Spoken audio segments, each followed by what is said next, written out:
बंद करो। टेबल पे बैठ के इस मुज़ाकरात से बंद किया जाए और हमें इस चीज़ का सबूत दिया जाए कि ये बमबारी का सिलसिला बंद हो चुका है। सिर्फ एक छोटा सा मैसेज देना चाहती हूँ कि हमें फ़लस्तीन के बारे में तमाम उम्मत मुसलमान को मुत्तहिद होने की ज़रूरत है। अस्सलामुअलैकुम नाज़रीन, आप देख रहे हैं 40 मैं का मेज़बान सरदार जवेद आशिक डोगर। मैं इस वक्त मौजूद हूँ एजुकेटर स्कूल में मौजूद हूँ। यहाँ पर देख सकते हैं कि नन्हे नन्हे बच्चे मौजूद हैं जो गजा के मुसलमानों के साथ खड़े हुए हैं और इसराइल के यानी कि जो जुल्म कर रहे हैं, गजा के मुसलमानों पर जुल्म किया जा रहा है, उनके खिलाफ बात बुलंद करने के लिए यहाँ पर मौजूद है। यहाँ पर टीचर भी मौजूद है।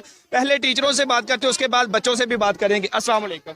आप मैं सिर्फ यही कहना चाहूँगी कि जो इन्होंने बमबारी का सिलसिला शुरू किया हुआ है इसको प्लीज़ बिल वक्त स्टॉप किया जाए। सऊदी अरब इस चीज़ के लिए क्यों नहीं बोल रही? अब पूरा उम्मत मुसलमान क्यों खामोश है? वो किस लिए खामोश है? आखिर उनको वो चाहते क्या है कि इसी तरह ही शहादतें होती रहे और वो अपना मासूम, अपने भाई, अपना बाप, अपने बेटे माए खोती रहे। मेरा सिर्फ एक ही मैसेज है कि प्लीज़ इस बमबारी को बंद किया जाए, एक टेबल पर बैठ के इस मुज़ाकरात से बंद किया जाए और हमें इस चीज़ का सबूत दिया जाए कि ये बमबारी का सिलसिला बंद हो चुका है। जी, इसराइल जो गजा के मुसलमानों पर बमबारी कर रहा है, इसको फौरी तौर पर बंद होना चाहिए। अस्सलाम वालेकुम। वालेकुम। जी, आप क्या मैसेज देना चाहेंगे?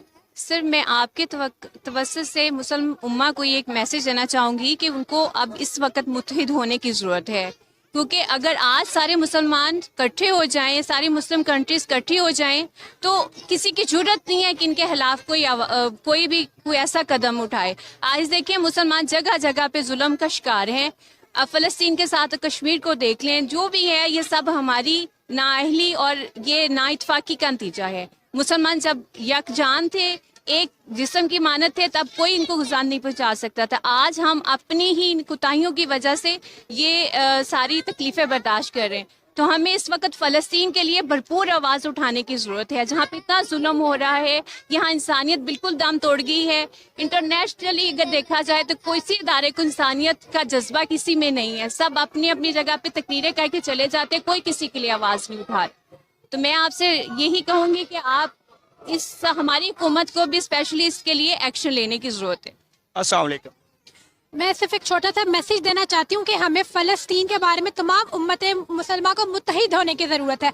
जब तक मुसलमान मुत्तहिद नहीं होंगे, यूनाइटेड नहीं होंगे, तब तक हमारे ऐसी तरह से दुश्मन हम पे जज्बात में आके हमला करते रहेंगे। तो सबसे ज़्यादा वक्त की जो अहम ज़रूरत है वो तमाम उम्मत मुसलमान को मुत्तहिद होना चाहिए। उम्मत मुसलमान को मुत्तहिद होने की ज़रूरत है। तो मेरे पास नन्हे नन्हे बच्चे मौजूद हैं, उनसे बात करते हैं। इसराइल जुल्म बंद करें। क्या कहना चाहेंगे? इस्राएली फौज फलस्तीनी बच्चों पर जुल्म बंद करो। देख सकते हैं, अगर देखा जाए तो नन्हे नन्हे बच्चे भी मौजूद हैं जिनका कहना है कि इसराइल फौज फलस्तीन बच्चों पर जुल्म बंद करें। अस्सलाम वालेकुम। कहना चाहेंगे? फलस्तीन के बच्चों पर जुल्म करना बंद किया जाए। जी, देख सकते हैं यहाँ पर कसीर तादाद में मेरे पास छोटे छोटे बच्चे भी मौजूद थे। इस वक्त मैं एजुकेटर स्कूल में मौजूद हूँ। यहाँ पर बच्चों का कहना है कि जो इसराइल बच्चों पर, बड़ों पर, बुजुर्गों पर, हस्पतालों पर बमबारी की जा रहा है, तो इसको यानी कि बंद होना चाहिए। जो उम्मत मुसलमान उसको मुत्तहद हो जाना चाहिए ताकि मिलकर इस जालिम हुक्मरानों का मुकाबला किया जा सके। तो इसी के साथ अपने मेज़बान सरदार जवेद आशिक डोगर को दीजिए इजाज़त। अल्लाह निगहबान।